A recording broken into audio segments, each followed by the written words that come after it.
But how out of tune is out of tune? I'm going to find out at 70 yards today, where I take an arrow that is not set up for the rig that I'm currently shooting, and I put some Magnus broadheads on the front to just see how they do. So first out of the gate is the control group, which is the 3 arrows, and I'm going to do 3 because I've only got 3 of the stingers. 3 arrow group with field points that are slightly out of tune.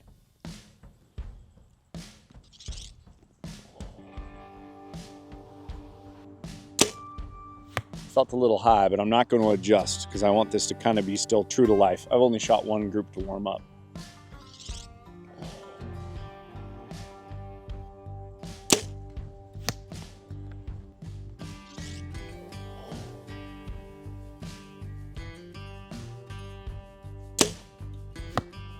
Padron 4000, still my favorite cigar to this day.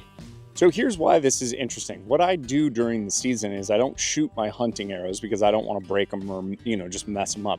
So what I'll do is just grab a random arrow that's kind of close, shoot at 20, shoot at 30, just to kind of stay warmed up. This brought me to this interesting test where I got out to 70 yards and was still shooting reasonable groups with this arrow. So this is a Victory Rip TKO, 450 grains. It's a 300 spine, 4mm arrow. This is the UltraView 1K. It's 4.5mm, so it's a 0.5 millimeter different. It's a 250 grain, or it's a 250 spine versus the 300. Totally different fletching setup, and then totally different front end. This is a 50 grain, this is a 100 grain. So what I'm so curious about is, it's not that my sight tape is hitting perfectly. What I'm curious about is how I'm able to group an arrow at that distance with an arrow that is not what I'm set up for hunting-wise, right? So my understanding was that basically everything had to be almost perfect in order for an almost perfect group to be able to happen. But with the mechanicals, well, go watch the mechanical video so you can see what happens. So these are the Magnus right here. It's a long, narrow broadhead and it's vented. So the cutting diameter isn't huge. It does have bleeders on it. This should probably be a relatively forgiving broadhead for this test.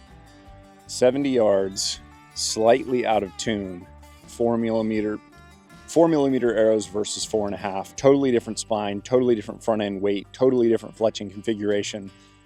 Let's see what happens.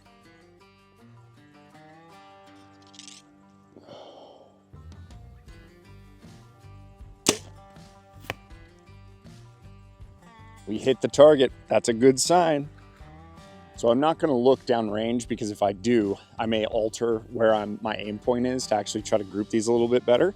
So I have no idea where that hit. It's too far for me to see with the naked eye.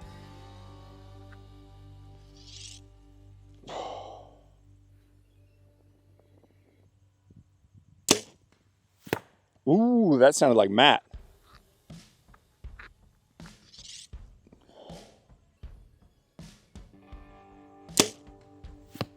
Let's go take a look. I'm a little confused. So we've got 1, 2, and then 3 way up here. Now, so I'm not exactly sure what happened with this. Let's shoot this group again, just out of curiosity, because these are actually in reasonable spots. So the cool thing about the horse, these are just horse stall mats for my backing. And what I'll do is unscrew the tip on the back side of this, and the arrow pulls out just fine. I don't really lose outserts or inserts in it, and it does a good job stopping this. So confused, so confused.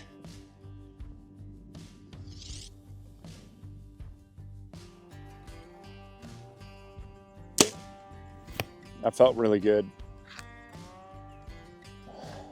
That doesn't mean it hit great. I'm just telling you the shot felt really good.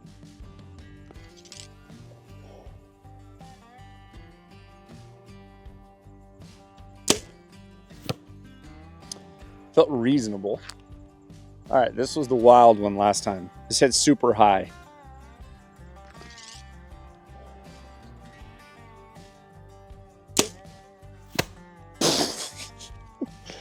Bro, I don't know what's going on with that one. That sounded like a trash can. Let's go look. These are even tighter. This guy up here, still flying high. I mean, now it was higher last time. Let's go spin this and find out what's going on. Okay, I slightly lied because this is slightly out of spin, just slightly. But you really think that it would affect it that far down range? Like 1.5 feet higher than everybody else? We should do this again, but we should do this with broadheads that are even more difficult to get to fly, because the truth is the Magnuses, they fly pretty good. 3-to-1, they don't stick out very far. 3-to-1 ratio, like they're longer than they are wide. I wonder how a true like wide solid broadhead would do with this test at this difference. So if I was gonna hunt with this setup, I would just take that one and I would throw it in the trash and I would hunt with the other two.